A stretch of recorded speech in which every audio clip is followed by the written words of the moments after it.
गुस्ल के जो फ़र्ज़ हैं वो 3 है। जो आम दिनों में हम गुस्ल करते हैं उसका तरीक़ा कुछ मुख्तलिफ है, और अगर हम रोज़े की हालत में हैं उसके अंदर गुस्ल का तरीक़ा कुछ मुख्तलिफ है। दीन मोहम्मदी अलैहिस्सलातु वस्सलाम ऐसा दीन है जिसके अंदर हमारे लिए आसानियाँ ही आसानियाँ हैं। हम दीन को सीखने की कोशिश करें, हमें आसानियाँ ही आसानियाँ मिलेंगी। अगर हम उलमा के ऊपर हंसते हैं, बकवासात करते हैं, तो हमें दीन मुश्किल ही लगेगा। अगर हम गैरे रोज़े में हैं, यानी कि हमारा रोज़ा नहीं है, हम पर गुस्ल फ़र्ज़ हो गया है। गुस्ल कब फ़र्ज़ होता है? अगर हम अपनी ज़ौजा के साथ हकूक़ अदा करते हैं, उसका हक़ देते हैं, या इंज़ाल के साथ, शहवत के साथ हमारा इंज़ाल हो जाता है, इस हालत में हम पर गुस्ल फ़र्ज़ हो जाता है। मीन्स दूसरे लफ्ज़ों के अंदर हम अपने ज़ौजा के साथ वक्त गुजारते हैं, या हमें वो क्या कहते हैं, एहतलाम हो गया है, तो हम पर गुस्ल फ़र्ज़ हो जाएगा। इस हालत में ये है कि हम सबसे पहले 3 मरतबा गरारा करेंगे, 3 मरतबा गरारा करेंगे और नरम हड्डी तक जो है पानी को चढ़ाएंगे। नरम हड्डी तक पानी चढ़ाना, 3 बार गरारा करना, और सर के बालों से लेकर पाँव की उंगलियों तक एक बाल भी अगर हमारा खुश्क रह जाता है, हमारा गुस्ल मुकम्मल नहीं होता। कोई भी जगह हमने खुश्क नहीं छोड़नी, सर के बालों से लेकर पाँव तक जो है हमने हर एक जगह को बड़ी ही एहतियात के साथ धोना है। अगर कहीं भी हमारी कोई जगह खुश्क रह गई, हमारा जो गुस्ल है वो मुकम्मल नहीं होगा। ये तरीक़ा है आम दिनों के अंदर। और अगर हम रोज़े की हालत में हैं तो उस वक़्त हमने गुस्ल किस तरह करना है? अगर हमारा रोज़ा है, हम सोए हुए हैं, हमें एहतलाम हो जाता है। एक और मसला समाअत कर लीजिए, अगर हम सोए हुए हैं, हमें एहतलाम हो जाता है, इसके साथ हमारे रोज़े को कोई फ़र्क नहीं पड़ता। इसके साथ हमारे रोज़े को कोई फ़र्क नहीं पड़ता।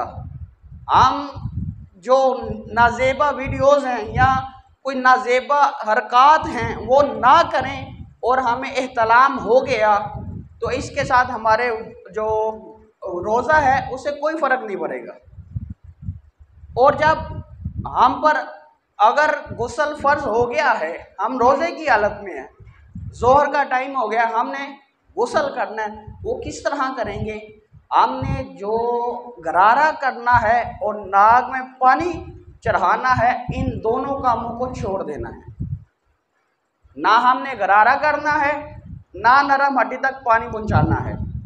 अगर हम गरारा करेंगे, मुमकिन है कि पानी हमारे गले से नीचे उतर जाएगा, और अगर हम नाक में पानी चढ़ाएंगे, मुमकिन है कि पानी ऊपर चला जाए। इस वजह से दीन मोहम्मदी अलैहिस्सलातु वस्सलाम में आसानी ही आसानी है।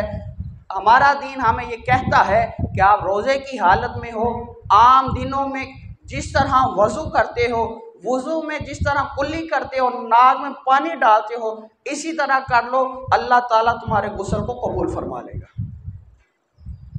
एक और बात समाअत कर लीजिए, हमारे दरमियान हमारी जाहलियत इतनी आगे चली गई है, इतनी आगे चली गई है कि हम पर गुस्ल फ़र्ज़ हुआ होता है तो हम आकर नमाज़ अदा करते हैं। मैं दूर की बात नहीं करता, मेरे पास एक आदमी आता है और आकर मुझे कहता है, मैंने गुस्ल का मसला जो है बयान किया, तो बाद में मुझे अकेले में कहता है, कारी साहब मैं तो हक़ ज़ौजियत अदा करके आता हूँ और वज़ू करके मैं जो है नमाज अदा कर लेता हूँ। हमारी जाहलियत इस कदर है, और बकवासात करने में हमारी ज़बानें इतनी इतनी लंबी हो जाती है। इतना भी हमें पता नहीं है कि हमने क्या करना है, हमें दीन क्या सिखा रहा है। हम नापाक हैं और हम काम क्या कर रहे हैं। और एक और मसला समाप्त कर लीजिए, अगर हम मस्जिद में बैठे हुए हैं, मस्जिद में आराम कर रहे हैं, एतकाफ़ की हालत में हैं, हम सोए हैं, हम पर गुस्ल फ़र्ज हो गया, एहतलाम हो गया, तो हमने मस्जिद से उठकर बाहर किस तरह जाना है, ये भी समाप्त कर लें। अगर हम मस्जिद में एतकाफ़ की हालत में हैं और हम पर गुस्ल फ़र्ज हो गया है, हमने जब उठना है ऐसे ही सफ़ों पर चल के नहीं जाना, बल्कि एक कपड़ा लेना है, उसे ज़मीन पर बिछाना है, उसके ऊपर कदम रख के जाना है, या एक कंबल ले लें, एक चादर ले लें, उसे आपने आगे ऐसे फेंकना है, उसके ऊपर चलना है, जहाँ चादर ख़त्म हो जाए पीछे से फोल्ड करके आगे की तरफ कर दें और फिर उसके ऊपर ही चल के, यानी कि चादर के ऊपर चल के हमने मस्जिद की हदूद से बाहर जाना है। ये है, अगर हम मस्जिद में हैं तो हम पर गुस्ल फ़र्ज हो गया है, तो उस हालत में इस तरीके के साथ हमने मस्जिद से बाहर जाना है। ये थे गुस्ल के चंद अहम मसाइल। फिर समाप्त कर लें, अगर हम पर गुस्ल फ़र्ज है, हम ना कुरान पाक को हाथ लगा सकते हैं, ना ही कोई नफली इबादत कर सकते हैं, ना ही कोई फ़र्जी इबादत कर सकते हैं। हम पर ज़रूरी है कि हम इस नहुसत से बाहर निकलें। नापाकी एक नहुसत है, जितनी देर तक हम नापाक रहेंगे, जितनी देर तक नापाक रहेंगे, उतनी देर तक हमें नहुसत ही लेकर बैठी रहेगी। हम सुस्ती परे रहेंगे और तरह तरह की हम पर जो है ख्यालात और वसवसे आते रहेंगे, और जब भी हम पाक हो जाएंगे अल्लाह की रहमतों के साए में हो जाएंगे।